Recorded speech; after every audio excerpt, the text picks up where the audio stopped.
Welcome to Barn Connects, a podcast about creativity and community. I'm Jen Hemmingson. I'm Abby Wyatt, and we're the marketing team at Barn.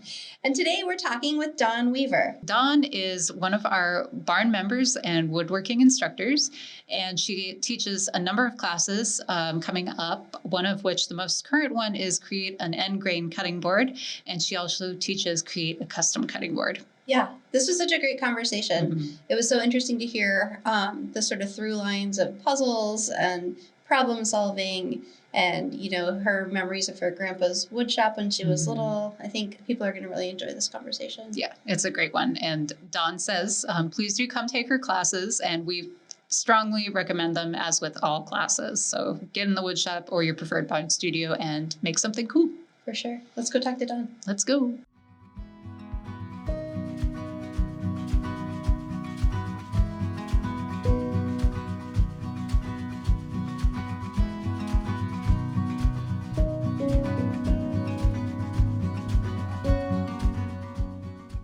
All right. Okay. So could you please say your first and last name? Dawn Weaver. Awesome. Thanks for being here. Dawn, can you tell us a little bit about your background? So you were a graphic designer for a long time, right? Right, yeah. So I was a graphic designer for 25 years, had an amazing career in that field, worked at Disney for about 10 of those years, Hallmark for a couple, and learned some amazing, wonderful things in the design world in many different kinds of applications, if you will. And then once we moved out here to the Northwest, my career kind of felt like it was ending. I'm kind of a person that gets bored. If I don't have something new to do every 3 years, say, I need a change. Luckily, in my previous jobs, I was able to do different things every 2 or 3 years and work in different departments. Mm-hmm. And so I made a huge change and went into healthcare. Wow. At that point.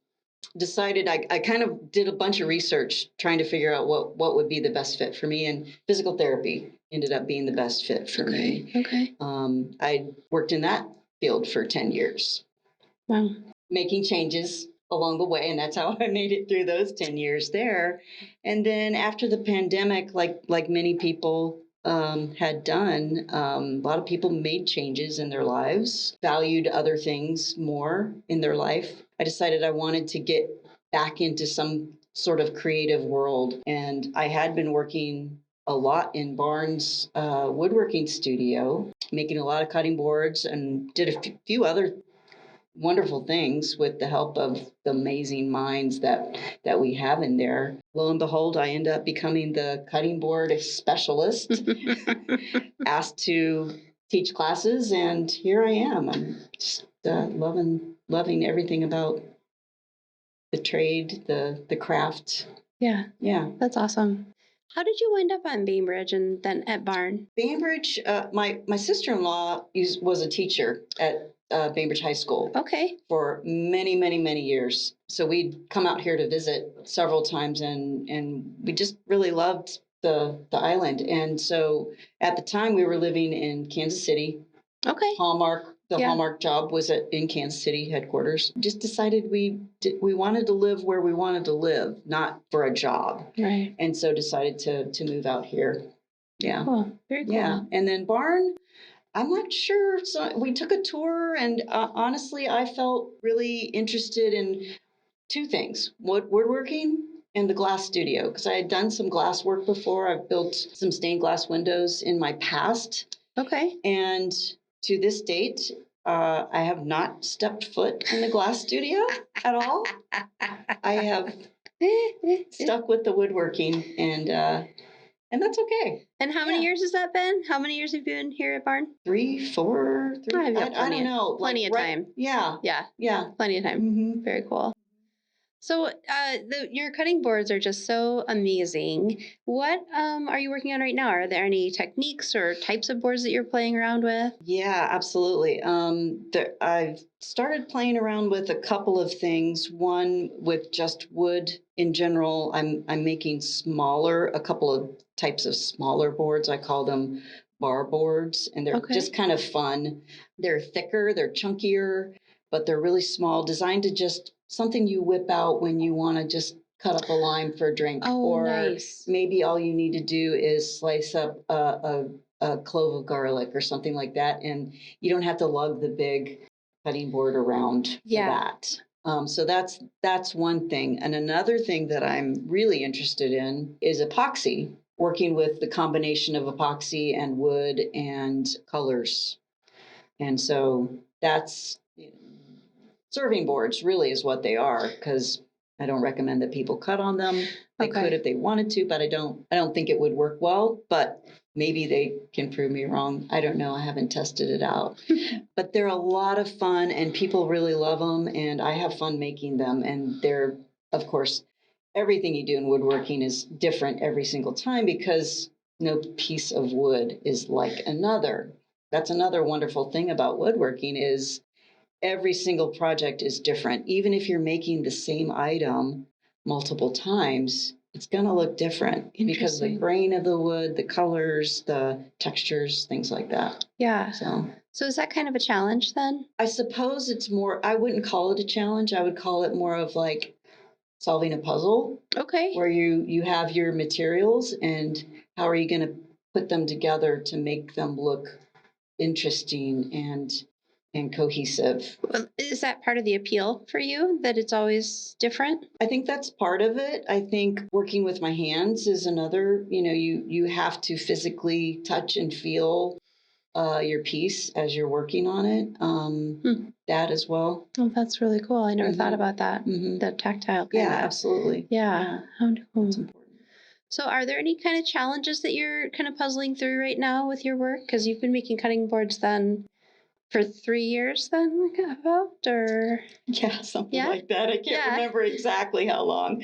Time flies when you're having fun, I guess. Yeah.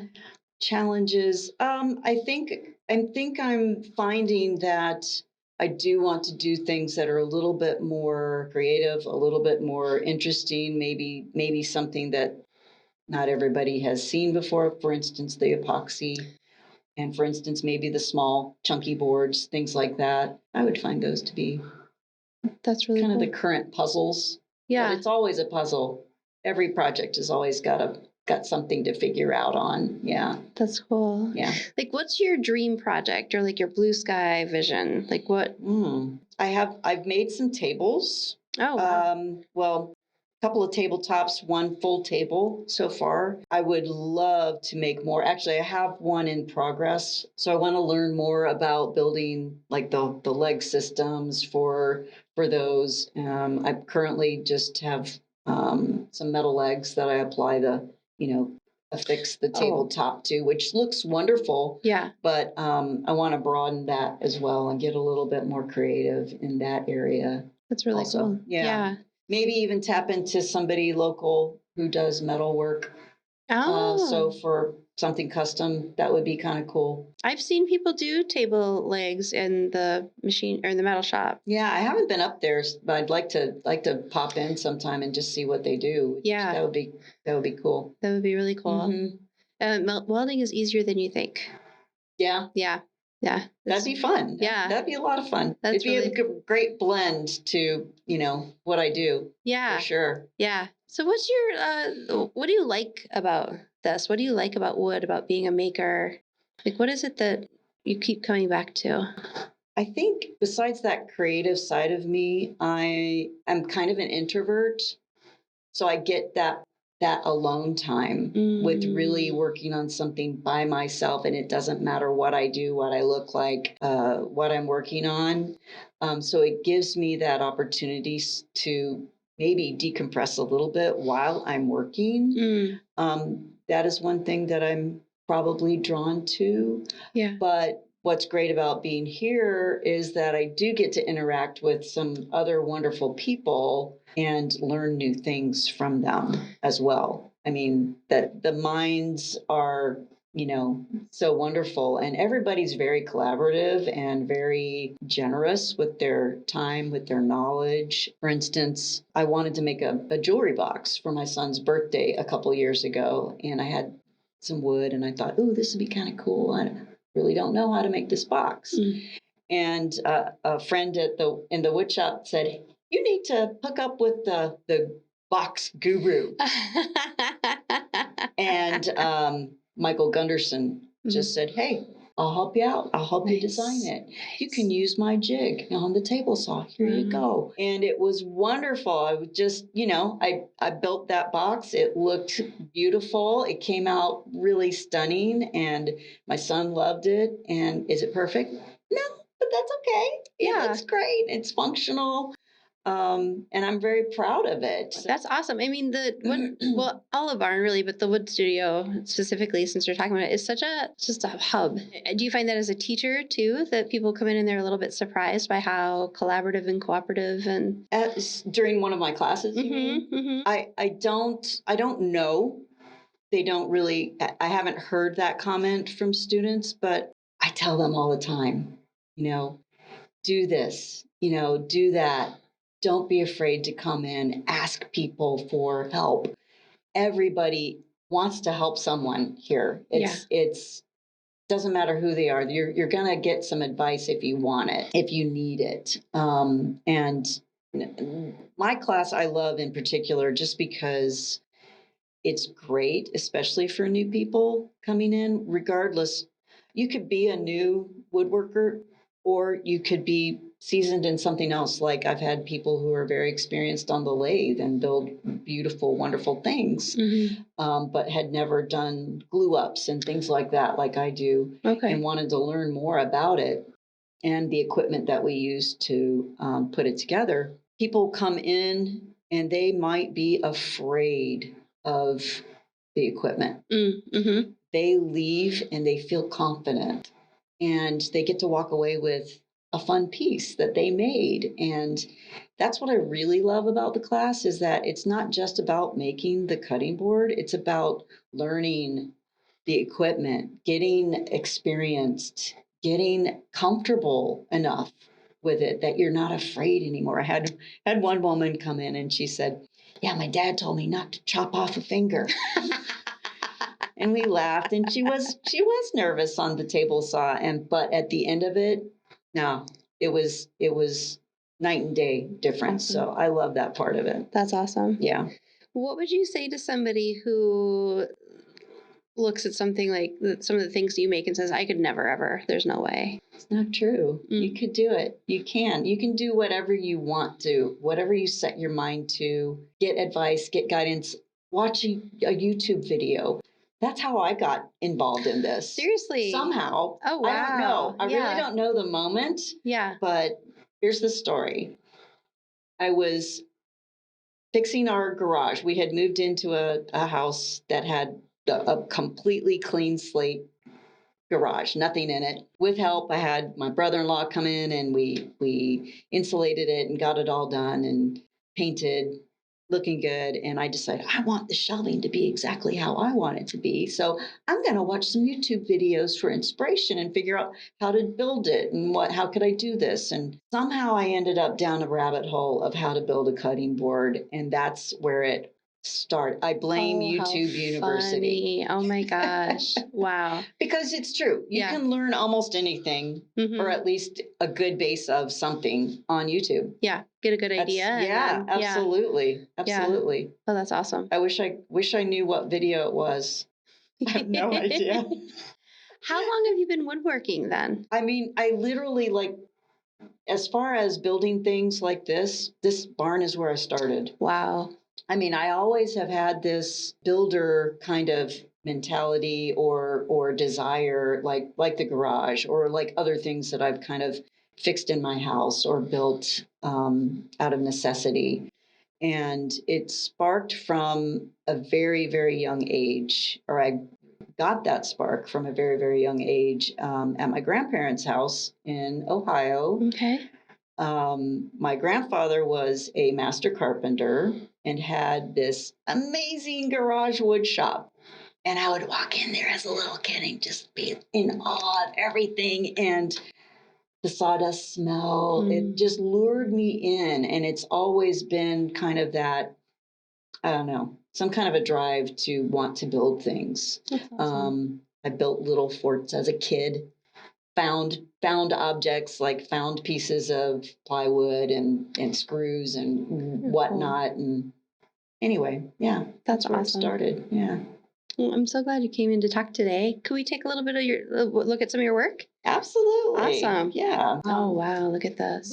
This is very much what somebody would make in my basic cutting board class. We've actually added a second class where you're gonna. I'll show you this style, but it'll be an end grain cutting board. This is a edge grain. Okay. So anyway, you can build it out of one piece of wood or one species of wood, Okay. or you can build it out of multiple like this one. This is gorgeous. And everybody gets an opportunity to decide, do you want handholds or feet or, something like that. So this board is about 10 by 18, something like that, made out of 3 types of wood. It's maple, cherry, and walnut.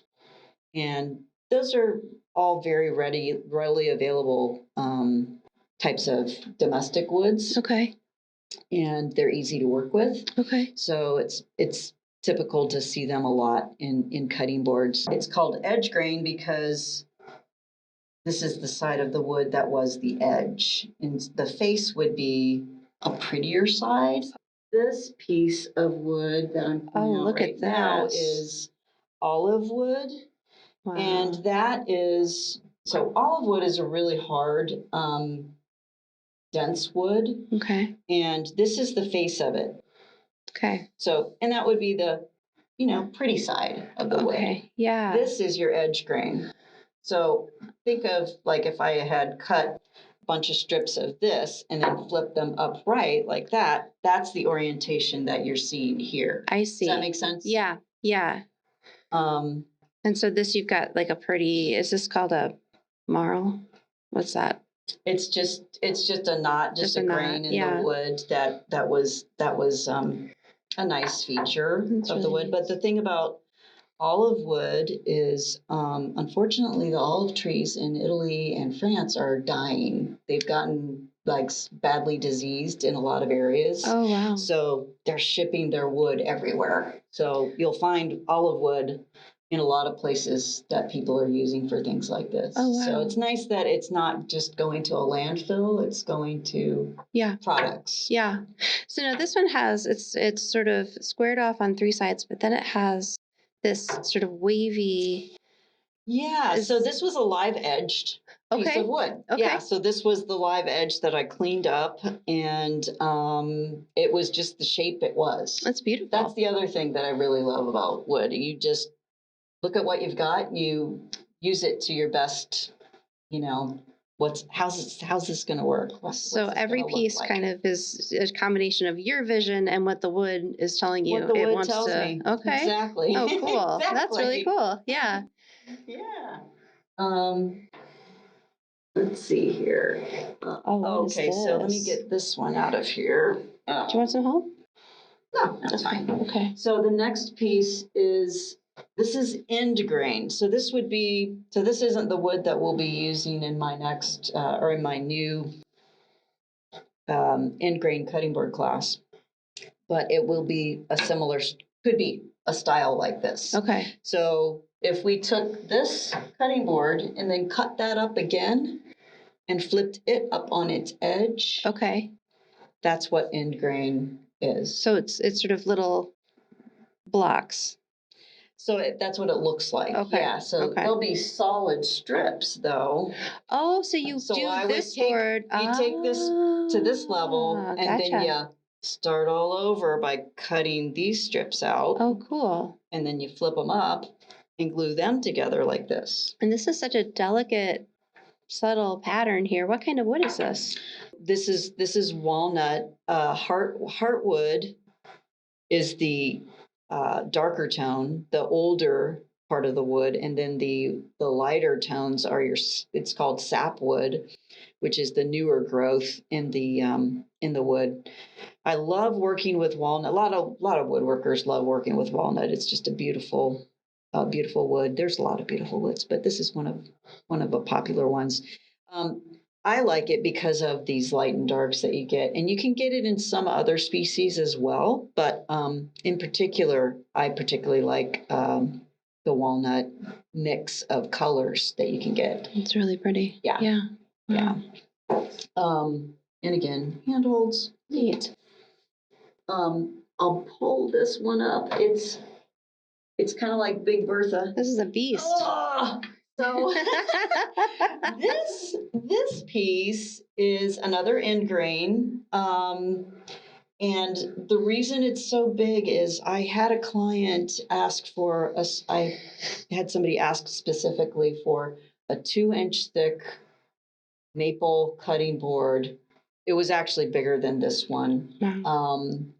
As a gift. He wanted to give it for a Christmas gift. And so I built it, or I started to build it, and then I realized, oh no, I didn't buy enough wood. Oh, shoot. I need to go to the store and get some more.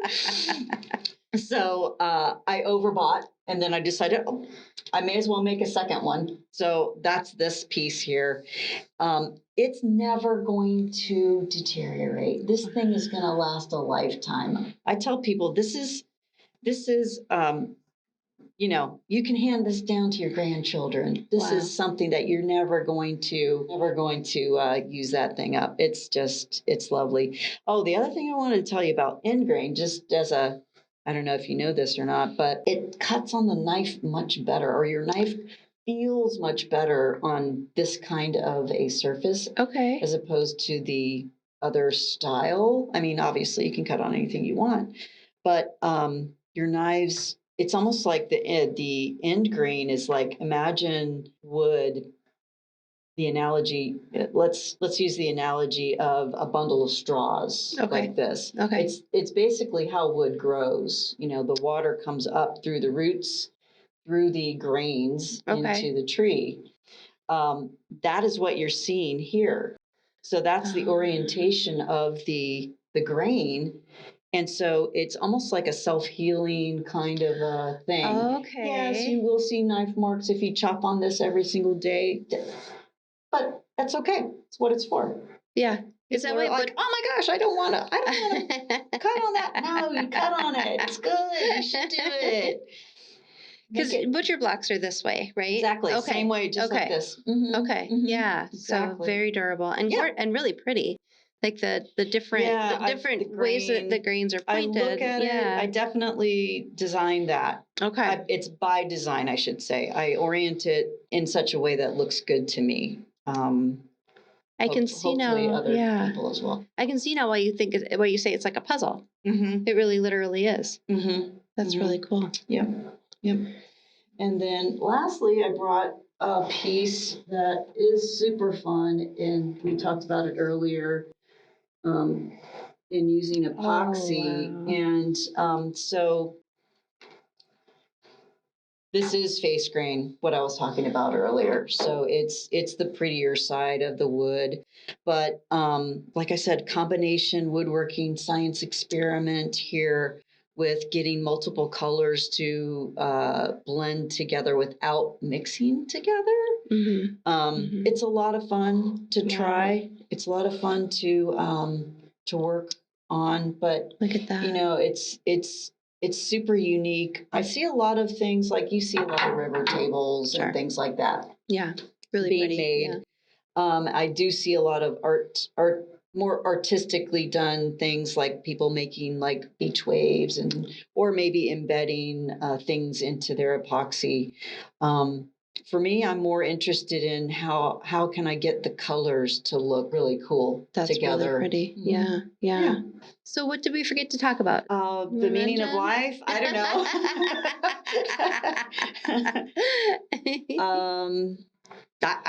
I could talk forever.